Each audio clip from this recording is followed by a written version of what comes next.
ഈശോ മിശിഹായ്ക്ക് സ്തുതിയായിരിക്കട്ടെ. ഓഗസ്റ്റ് 15 മാതാവിന്റെ സ്വർഗാരോഹണ തിരുനാൾ. പരിശുദ്ധ അമ്മ വിശ്വാസത്തിന് മാതാവാണ്. അബ്രഹാം അനുസരിച്ചതുപോലെ പരിശുദ്ധ അമ്മ അനുസരിച്ചു. അബ്രഹാത്തേക്കാൾ എത്രയോ മികച്ച അനുസരണമാണ് പരിശുദ്ധ അമ്മയുടേത്. വിവാഹം നിശ്ചയിച്ചിരിക്കെ ഗർഭിണിയായ സ്ത്രീ അന്നത്തെ സമൂഹത്തിന് മുന്നിൽ നീതിയായി കണക്കാക്കപ്പെടുന്ന സാഹചര്യത്തിൽ കൂടി ദൈവാലയത്തിന് മുന്നിൽ തന്നെ മുഴുവൻ സമർപ്പിച്ചപ്പോൾ ദൈവം അമ്മയെ സംരക്ഷിച്ചു. തന്റെ വചനം പാലിക്കുന്നവരിൽ ത്രിത്യേക ദൈവം വാസമർപ്പിക്കുമെന്ന് തിരുവചനത്തിൽ കാണാൻ സാധിക്കും. സമ്പൂർണ്ണ സമർപ്പണത്തിന്റെയും അനുസരണത്തിന്റെയും വിളനിലമായ പരിശുദ്ധ കന്യാമറിയം ആദ്യത്തെ സക്രാരിയാണ്. ദൈവത്തിന്റെ അമ്മയായ പരിശുദ്ധ മറിയം മാലാഖമാരാൽ സംവഹിക്കപ്പെട്ട് സ്വർഗലോകറാണിയായി മുടിധരിപ്പിക്കപ്പെടുന്നതിന് മുമ്പ് തന്നെ അനുസരണയുടെ പ്രതിരൂപമായ അമ്മയെ യേശു കാൽവരിയിൽ വെച്ച് മാനവവംശത്തിന്റെ അമ്മയായി നൽകി.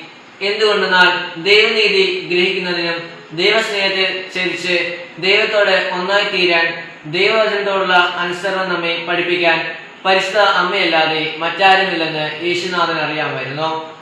അനുസരണം എന്ന പുണ്യത്തെ സ്വീകരിച്ച് തന്നെ പൂർണ്ണമായി സമർപ്പിച്ച പരിശുദ്ധ അമ്മയെ ഉയർത്തിയ ദൈവം മഹത്വമേറിയ നാമം നൽകി ദൈവത്തിന്റെ അമ്മയെയും മാനവരാശിയുടെ ജീവനുള്ള അമ്മയാക്കി ഉയർത്തി. പുതിയ ഹവ്വ. പരിശുദ്ധ അമ്മയിൽ വിളങ്ങി നിന്ന പുണ്യം നാമിൽ എല്ലാവരും നിറയട്ടെ.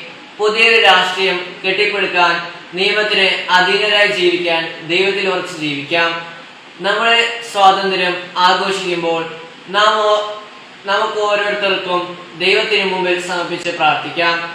നാളെയും നല്ല പൗരന്മാരായി രാഷ്ട്രത്തെ സമുദ്ധരിക്കാൻ നമുക്ക് കഴിയട്ടെ എന്ന് നീണ്ട അടിസ്ഥാനത്തിന്റെ നാളുകളിൽ നിന്ന് അഹിംസയിലൂടെ നാം സ്വാതന്ത്ര്യം നേടിയെടുത്ത അനുസരണയും പുണ്യം നാം അവിടെയും ദർശിക്കുന്നു. പാപമാകുന്ന അടിമത്തിൽ നിന്ന് നമ്മെ മോചിപ്പിക്കാൻ സാധിക്കുന്നത് ദൈവവചനത്തിന് മാത്രമാണ്. എങ്കിൽ ദൈവത്തിന്റെ വചനം പാലിക്കാൻ പരിശുദ്ധ അമ്മയെ പോലെ നമുക്ക് അനുസരണയുള്ളവരാകാം. ജയ് ക്രൈസ്റ്റ്.